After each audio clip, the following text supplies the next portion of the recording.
டெல்லியில் மல்லிகார்ஜுன கார்கே தலைமையில் நடைபெற்றது காங்கிரஸ் செயற்குழு கூட்டம்.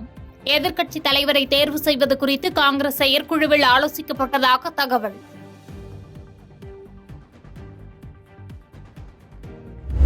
தேசிய ஜனநாயக கூட்டணி அரசு நீண்ட காலம் நீடிக்காது என்று சத்தீஸ்கர் முன்னாள் முதலமைச்சர் பூபேஷ் பாகல் கருத்து. பாஜகவினர் பொது சிவில் சட்டம் குறித்து பேசினால் நிதிஷ்குமாரும் சந்திரபாபு நாயுடுவும் அதற்கு எதிர்ப்பு தெரிவிப்பார்கள் என்றும் விமர்சனம்.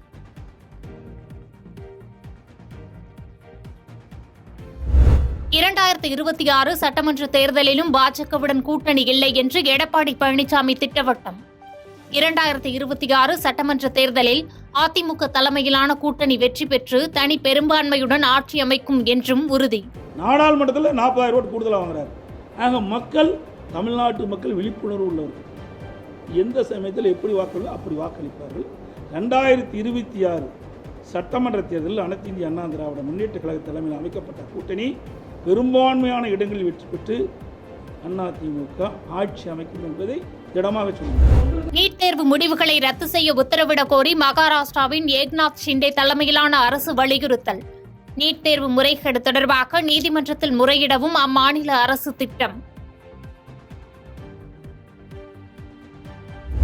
புதிய அமைச்சரவைக்கு நாளை இரவு விருந்தளிக்கிறார் குடியரசுத் தலைவர் திரௌபதி முர்மு. கூட்டணி கட்சி தலைவர்களுடன் பதவியேற்பு விழாவிற்கு வரும் உலக தலைவர்கள் விருந்தில் பங்கேற்பார்கள் என தகவல்.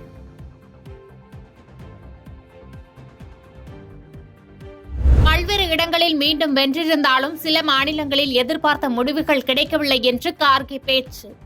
ஏற்கனவே வெற்றி பெற்ற மற்றும் ஆட்சி அமைத்த மாநிலங்களில் ஏற்பட்ட பின்னடைவு மீண்டும் நடைபெறக்கூடாது என்றும் கண்டிப்பு.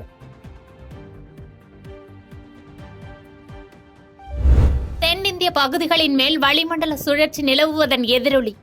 நீலகிரி, கிருஷ்ணகிரி, ஈரோடு, கோவை ஆகிய 4 மாவட்டங்களின் ஒரு சில இடங்களில் கனமழை பெய்யக்கூடும் என வானிலை மையம் தகவல்.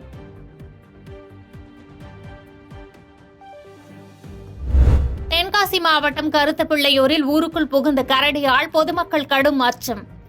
அசம்பாவிதம் ஏற்படும் முன்பு வனத்துறையினர் கூண்டு வைத்து பிடிக்க பொதுமக்கள் கோரிக்கை.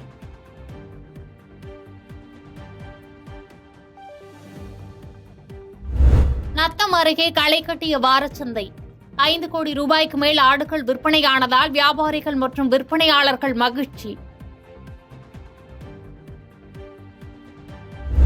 சென்னை சென்ட்ரல் கோவை இடையேயான சேரன் விரைவு ரயிலின் முன்பதிவு செய்யப்படாத பெட்டியில் சுமார் 20 துணை ராணுவப் படை வீரர்கள் தங்களுக்குள் மோதலில் ஈடுபட்டதால் பரபரப்பு.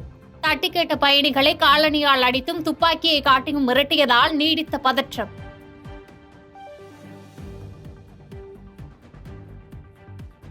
பாதகம் செய்பவரை கண்டால் நாம் பயங்கொள்ளலாகாது பாப்பா. மோதி மிதித்து விடு பாப்பா, அவர் முகத்தில் உமிழ்ந்து விடு பாப்பா. அண்மை செய்திகளை உடனுக்குடன் தெரிந்து கொள்ள இணைந்திருங்கள் இயம்நாடு தொலைக்காட்சியுடன்.